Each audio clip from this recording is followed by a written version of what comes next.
Je pense qu'aujourd'hui, il faut qu'on regarde une autre fois à nouveau comment on vit vraiment. Mais au lieu de seulement voir des bâtiments, au seulement de voir l'architecture conventionnelle et au lieu de seulement voir les trottoirs, la rue, l'infrastructure, je pense qu'il faut qu'on regarde le style de vie. Je pense que notre problème vraiment, c'est depuis presque une 150 d'années, nous sommes fascinés par les technologies et les libertés que ça nous donne. Mais à la fin, ces libertés sont un peu faux.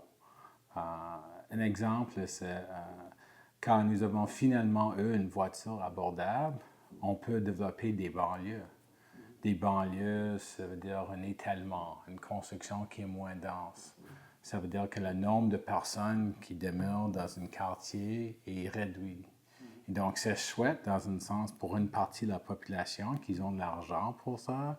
Peut-être c'est chouette pour garder une certaine niche d'une communauté. Mais dans un sens, des coûts pour avoir accès à l'eau, aux égouts, à l'énergie, à comment on va chercher nos déchets et comment on va le transformer le tout, ça devient de plus en plus difficile quand la densité est moins forte. La plupart des gens qui demeurent dans un état ou une section de la ville, on va dire, qui est moins dense, ils ont besoin de compter sur une voiture ou un système de transport collectif.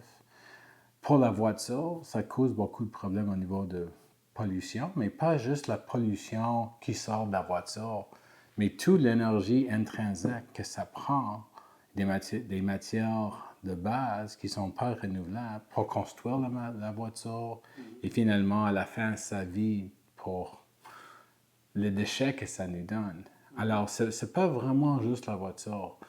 Le transport collectif n'est pas viable quand il n'y a pas assez de gens, quand on n'a pas une certaine compacité.